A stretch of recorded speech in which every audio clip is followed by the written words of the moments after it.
Ce n'est pas encore le début du procès du Levothyrox, mais elles sont une quinzaine à être quand même venues au tribunal, car elles ont toutes vécu un enfer en prenant la nouvelle formule de ce médicament dont elles ont besoin pour rester en vie. Aujourd'hui, leur avocat et celui du laboratoire Merck ont signé un calendrier de débats contradictoires pour préparer l'énorme procès à venir. Le président du tribunal d'instance de Lyon s'attend à gérer 3000 plaintes contre Merck. Il y a grosso modo une question générale qui est posée. Merck a-t-il été défaillant dans son obligation d'information ?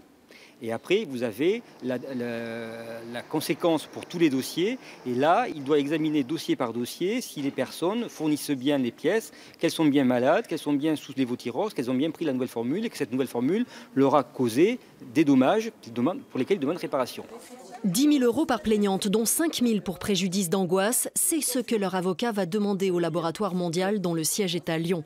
Merck estime avoir répondu avec sa nouvelle formule à une demande de l'agence du médicament tout en reconnaissant les effets secondaires. Certains patients ont rapporté des symptômes persistants, nous ne le nions pas.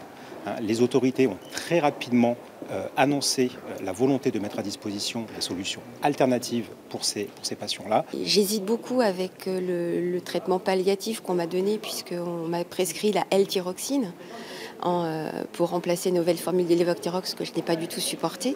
Mais j'hésite parce que le corps doit s'habituer effectivement et j'ai peur de retomber de nouveau malade et que ce soit de nouveau la traversée en enfer comme on dit. Voilà.